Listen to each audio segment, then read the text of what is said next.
الرجيم بسم الله الرحمن الرحيم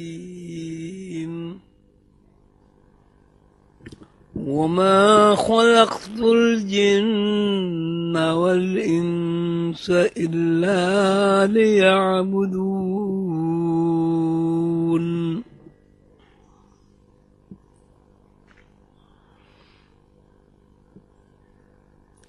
عزیزان محترم،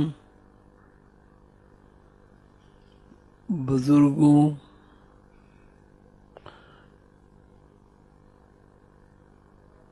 یونیورسٹی کے اساتذہ کرام،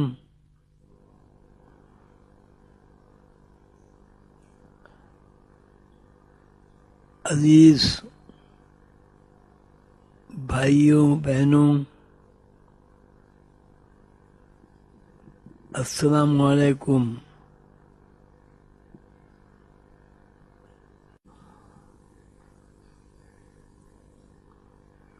حضرت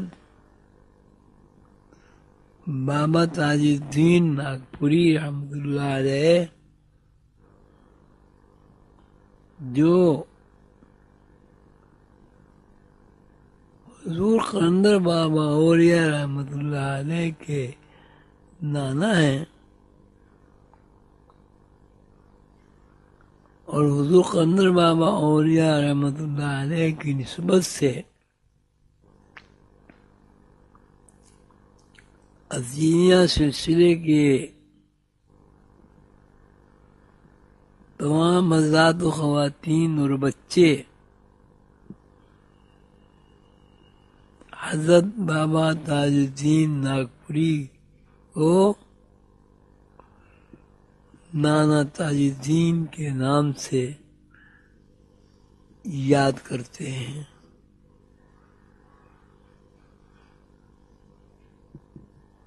نانا تاج الدین کا نام گرامی، اسم گرامی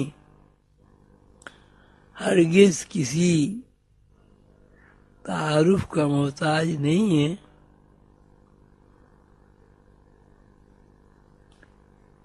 ایک دنیا ہے جو نانا تاج الدین ناگپوری کی ذات والا صفات سے واقف ہے، اور بے شمار لوگوں نے اس میں مسلم حضرات، علماء کرام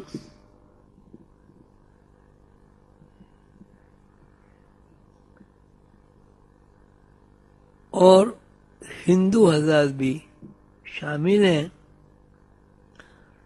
نانا تاج الدین کے فیض سے فیض اٹھایا ہے۔ میں اس غلط فہمی کو دور کرنا چاہتا ہوں کہ ہندو صرف مشرق کو ہی نہیں کہا جاتا۔ ہندوستان میں جو بھی رہتا ہے، ہندوستان کا جو بھی باسی ہے، جو بھی نیشنل ہے،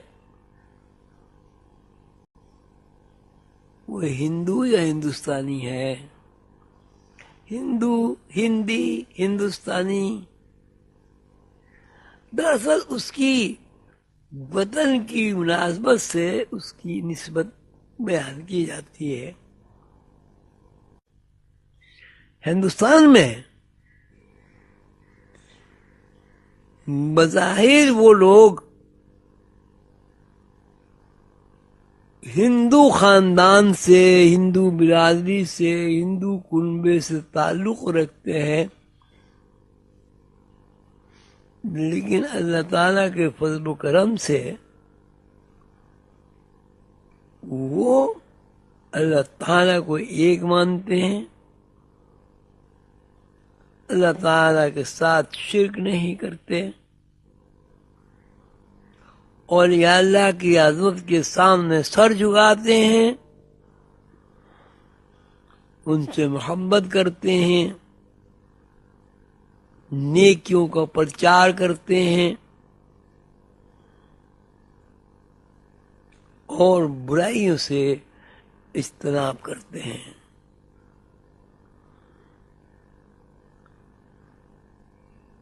ایک آدمی لندن میں رہتا ہے،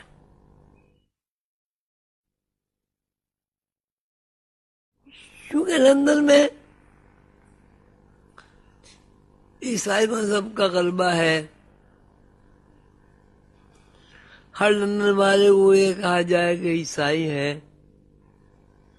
جبکہ لندن میں رہنے والے لوگ عیسائی بھی ہوتے ہیں، ہندو بھی ہوتے ہیں، اور اسلام کی روشنی سے بھی منور ہے۔ بہرحال یہ ایک میں غلط فہمی دور کرنا چاہ رہا تھا کہ ہندوستان میں رہنے والا ہندو بھی اگر بت پرست نہیں ہے، مشرک نہیں ہے، صرف اور صرف اللہ کو مانتا ہے اور سیدنا حضور علیہ الصلوۃ والسلام کی نبوت پر ایمان و یقین رکھتا ہے، وہ ہندوستانی ہونے کے باوجود بھی مسلمان ہے۔ بسم اللہ الرحمن الرحیم۔ ان الذين آمنوا والذين هادوا والنصارى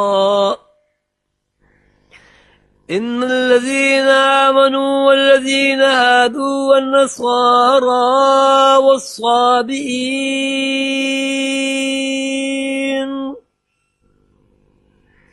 من آمن بالله واليوم الآخر والملائكة والكتاب والنبيين۔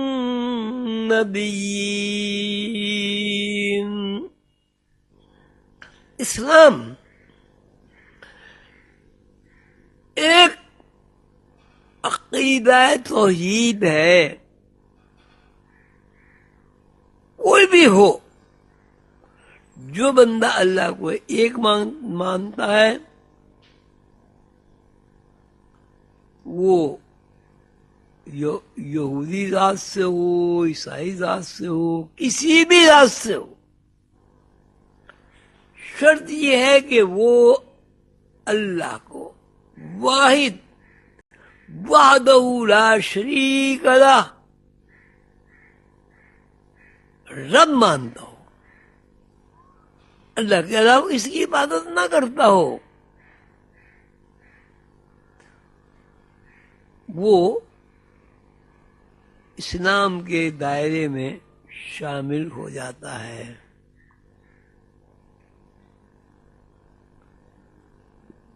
میں ذرا دوسرے موضوع پہ نکل گیا تھا۔ حضرت تاج الدین رحمۃ اللہ علیہ کا تذکرہ تھا، ان کے ماننے والے جیسے کہ لوگ جانتے ہیں لا تعداد ہیں، بے شمار ہیں،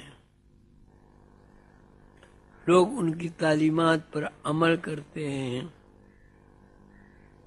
ان کی ذات صفات سے فیض یافتہ ہیں، وہ سب کو پتہ ہے کہ نانا تاج الدین رحمۃ اللہ علیہ پکے سچے موحد مسلمان ہیں، اور سیدنا حضور علیہ السلام کی اولاد سے تعلق رکھتے ہیں.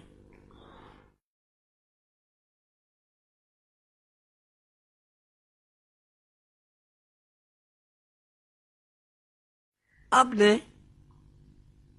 یقیناً اس بات کو محسوس کیا ہے، کیا ہوگا نہیں کیا ہے،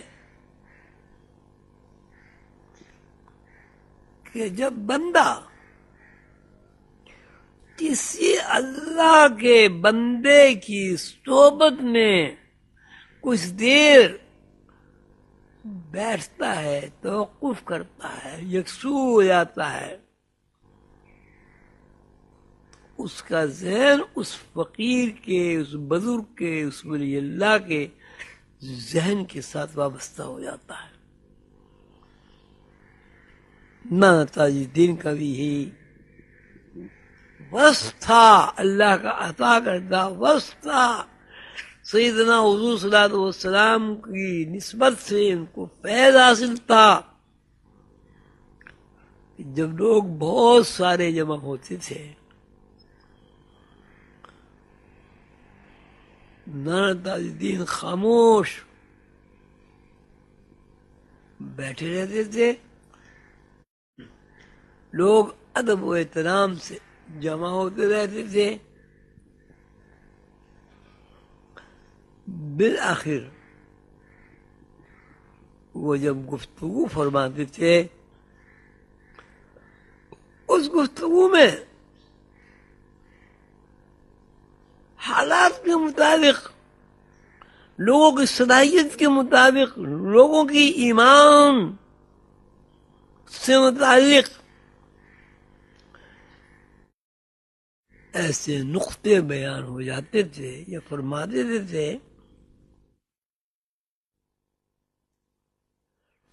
جو باتیں قانون فطرت کی گہرائیوں سے ہم رشتہ ہیں.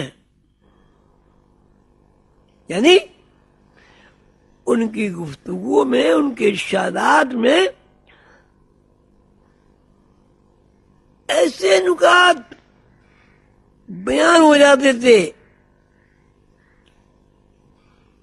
جو بندے کو رسول اللہ صلی اللہ علیہ وسلم کی تعلیمات،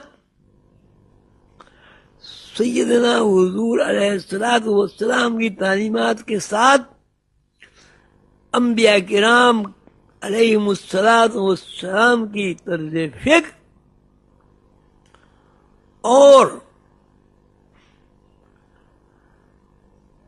اللہ تعالیٰ کی مشیت سے ہم رشتہ ہوتی تھی. ایک بات انہوں نے فرمائی، پھر دوسری ارشاد فرمائی، پھر تیسری ارشاد فرمائی، اور تیسری اور چوتھی اور پانچویں وہ ارشاد فرماتے رہے. لوگ سنتے رہے، استغراق کے ساتھ سنتے رہے، یکسوئی کے ساتھ سنتے رہے. یہ لگتا تھا کہ مجلس میں سناٹا چھا گیا ہے، خاموشی طاری ہو گئی ہے. اتنی خاموشی کہ ہوا کی سرسراہٹ بھی کانوں کی آواز سے اوجھل ہو جاتی تھی. ایک غیبی آواز تھی، ایک عاطف غیبی کی صدا قدس تھی جو اللہ تعالی کے قانون سے ہم رشتہ تھی، اور سیدنا حضور صلی اللہ علیہ وسلم کی تعلیمات سے اس کا براہ راست رشتہ قائم تھا. مولانا تاج الدین فرماتے رہتے تھے، اور حاضرین مجلس اپنی ذہنی صلاحیت، اپنے ذہنی رجحانات، اپنے شکوک و شبہات کو دور کرنے کے تقاضوں اور دوسری وہ تمام باتیں ہیں جن کا انہیں جواب نہیں ملتا تھا، اور وہ جواب میں کسی اور یا اللہ کی صحبت میں بیٹھنے کے لیے سرگرم رہا تھے، بات ان کی سمجھ میں آ جاتی تھی۔ میں اس بات کو بہت واضح، آسان اور بچوں کی زبان میں اس طرح عرض کر سکتا ہوں کہ میں نے ایک بات سوچی کہ یہ کس طرح ہے۔ مثلا میرے ذہن میں یہ بات، یہ مثال میں ابھی طرف سے دے رہا ہوں، مثلا میرے ذہن میں یہ بات آئی کہ اللہ تو ہے،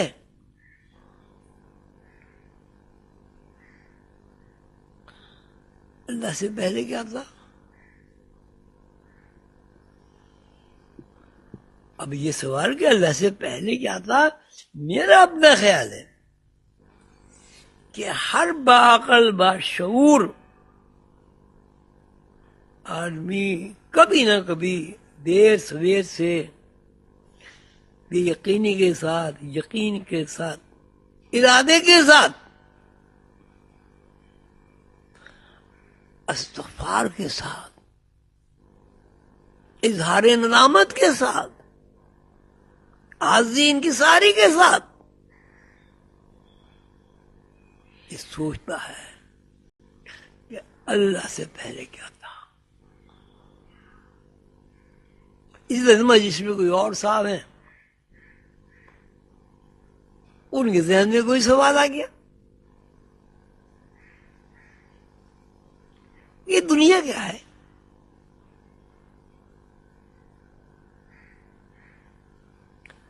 اگر یہ دنیا نامعلوم مقام سے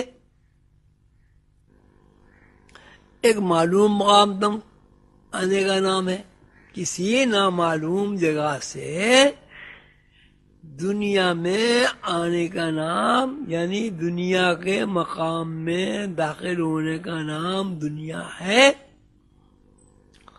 تو پھر یہ سوال ذہن میں آتا ہے کہ اس دنیا میں آنے سے پہلے ہم کہاں تھے، اور جب کہاں تھے وہ مقام کیا ہے؟ اس سوال کے بعد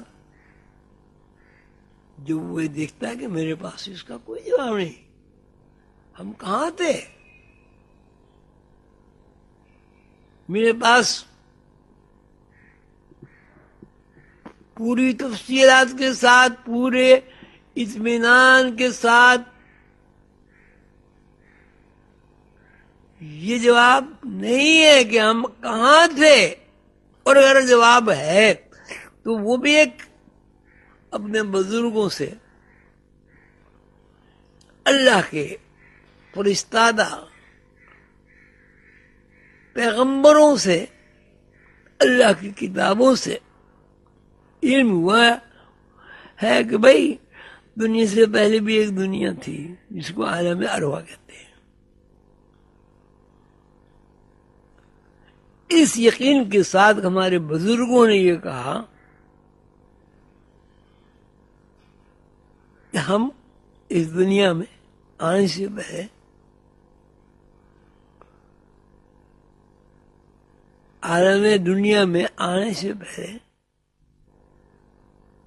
عالم ارواح میں تھے۔ دوسرا سوال یہ وہ ذہن میں اٹھتا ہے، ہر باعقل باشعور آدمی یہ سوچتا ہے۔ ماشاءاللہ اتنے سارے یہاں لوگ موجود ہیں، مولانا تاج الدین رحمت اللہ علیہ کے عقیدت مند جانثار، سب کے ذہن میں آتا ہے کہ اس دنیا سے اس دنیا میں آ گئے، اس دنیا سے ہم رہ نہیں سکتے، کوئی عارضی ایک ہمارا ٹھکانہ ہے، قیام ہے، ہم پھر کہیں چلے جائیں گے تو ہم کہاں چلے جائیں گے؟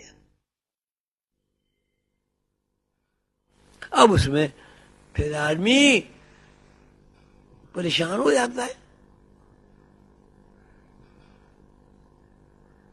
بالآخر پھر اسے اپنے بزرگوں کے اخبار پر، اپنے بزرگوں کی تعلیمات پر، قرآن پاک پر، بائبل پر، تورا پر، بھگوت گیتا پر اس سوال کے جواب کو تلاش کرنا پڑتا ہے. اور وہ جب آخری کتاب قرآن پاک میں اس سوال کا جواب پوری وضاحت کے ساتھ دیکھ لیتا ہے، پا لیتا ہے، سمجھ لیتا ہے، مطمئن ہو جاتا ہے اس مسئلے کا، معاملہ آپ کے سامنے سلجھے گا. سیدنا حضور صلی اللہ علیہ وسلم کی تعلیمات پر اور اللہ کی آخری کتاب قرآن پر آپ کو عمل کرنا ہوگا.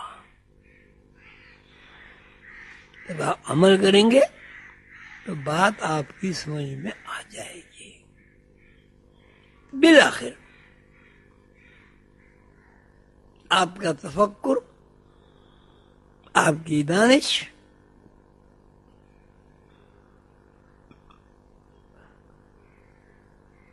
آپ کا نور باطن اس مقام پر انشاءاللہ آپ کو لے آئے گا کہ جہاں آپ کو اس مسئلے کا حل معلوم ہو جائے گا.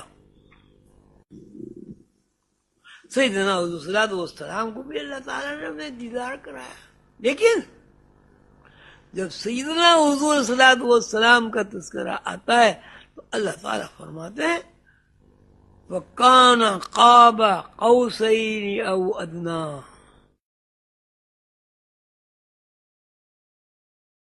جب اللہ تعالیٰ کے حضور میرا بندہ حاضر ہوا، قربت حاصل ہوئی، اتنی قربت، اتنی قربت، اتنی قربت کہ 2 کمانوں کے برابر فاصلہ رہ گیا. او ادنا، یا اس سے بھی کم. یہ قربت کی انتہا ہے. اور اس کو فَأَوْحَىٰ إِلَىٰ عَبْدِهِ مَا أَوْحَىٰ، پھر اللہ تعالیٰ نے وہ باتیں بھی فرمائی فَأَوْحَىٰ إِلَىٰ عَبْدِهِ مَا أَوْحَىٰ کہ جو میرا دل چاہا میں نے اپنے بندے حضرت محمد صلی اللہ علیہ وسلم رحمت اللہ عالمین سے باتیں کی. مَا كَذَبَ الْفُؤَادُ مَا رَأَىٰ، دل نے دیکھا، جھوٹ نہ دیکھا. وہ لوگ الا ان اولیاء اللہ لا خوف علیہم ولا هم یحزنون جو اللہ کے دوست ہیں، وہ رسول اللہ صلی اللہ علیہ وسلم کے بھی دوست ہیں، وہ رسول اللہ صلی اللہ علیہ وسلم کے بھی محبوب ہیں. انہی دوستوں کی فہرست میں خواجہ غری نواز، خواجہ نظام الدین اولیاء، بابا فرید گنج شکر، دادا گنج بخش، بڑی امام صاحب، اب آپ کے لال شہباز قلندر، شاہ عبداللطیف بٹھائی، سچل سرمست اور کتنے اولیاء اللہ ہیں. اگر دنیا میں ان اولیاء اللہ کا شمار کیا جائے، ہمارے پاس شماریات نہیں ہے. یہ سب اللہ کے دوست ہیں. نانا تاج الدین رحمت اللہ علیہ، نانا تاج الدین کے نواسے سیدنا حضرت محمد عظیم برقیہ قلندر بابا اولیاء، یہ سب اللہ کے دوست ہیں. اور اللہ کے دوست ہیں تو اس کا مطلب ہے پہلے یہ رسول اللہ صلی اللہ علیہ وسلم کے دوست ہیں، پھر اللہ کے دوست ہیں. حضرت نانا تاج الدین رحمت اللہ علیہ کی تعریف و توصیف کیا بیان کرے کوئی. اس کے لیے بہت زیادہ وقت چاہیے. بہرحال ان کی گفتگو میں، ان کے تخاطب میں ایسے ایسے رموز و نکات، اللہ کے راز بیان ہو جاتے تھے یا وہ فرما دیتے تھے کہ جو براہ راست اللہ تعالیٰ کی مشیت سے، اللہ تعالیٰ کے راز سے، اللہ تعالیٰ کی قدرت سے، اللہ تعالیٰ کی خالقیت سے وابستہ تھے. حضرت مولانا تاج الدین رحمۃ اللہ علیہ کی کرامات بھی ہیں. اس سلسلے میں ہمارے ایک عزیز دوست نے ایک کتاب لکھی ہے، بابا تاج الدین ناگپوری. اس میں مولانا تاج الدین رحمۃ اللہ علیہ کی تعلیمات، کشف و کرامات، رموز و نکات، تشبیہات کے بارے میں کسی حد تک تشریح ہو گئی ہے. اور آخر میں اس کتاب میں تذکرہ تاج الدین بابا حضرت قلندر بابا اولیاء رحمۃ اللہ علیہ کی تصنیف بھی شامل ہے. اسی کتاب میں کے آخر میں حضرت حسن نخرہ سید محمد عظیم قلندر بابا اولیاء نے ایک منقبت کہی ہے، وہ آپ بھی پڑھیے، میں پڑھتا ہوں، آپ سنیے، میں بھی خوش ہوں گا، آپ بھی خوش ہوں گے انشاءاللہ. یا بابا تاج الدین ولی، یا بابا تاج الدین ولی، تم زلف نبی کی سوئے علی. یا بابا تاج الدین ولی، تم زلف نبی کے سوئے علی، تم لاڈلے بی بی زہرا کے، تم روب حسین اب روب علی. پروردہ ناز خدا تم ہو، پروردہ ناز خدا تم ہو، سرکردہ راز خدا تم ہو، گلزار نیاز خدا تم ہو، گلزار نیاز خدا تم ہو، خوشبو حسن خوشبو علی. اس دور کے اندر جانا ہے، اس دور کے اندر جانا ہے، اس دور کے اندر پسنجا ہے، اس دور کے اندر جانا ہے، اس دور کے اندر سمجھا ہے. تم سے ہے جمال مصطفی، تم سے ہے جلال خوب علی. تم ختم رسول کے نقش قدم، تم ختم رسول کا نقش قدم، تم شمع عرب، تم شمع عجم، تم سر و خفی باہم، میں کی ہے تم سے بو علی. آخری مصرع ہے، شعر ہے، اپنی شان بیان کرتے ہیں قلندر بابا اولیاء. جیسے کہ میں نے عرض کیا، مولانا تاج الدین کے نواسے ہیں، کہتے ہیں یہ آپ ہی کا تو نواسا ہے، یہ آپ ہی کا تو نواسا ہے، دریا پی کر جو پیاسا ہے، یہ آپ ہی کا تو نواسا ہے، دریا پی کر جو پیاسا ہے، جلووں کا سمندر دے دیجئے، جلووں کا سمندر دے دیجئے، اے باب حق جویلی، ہمیں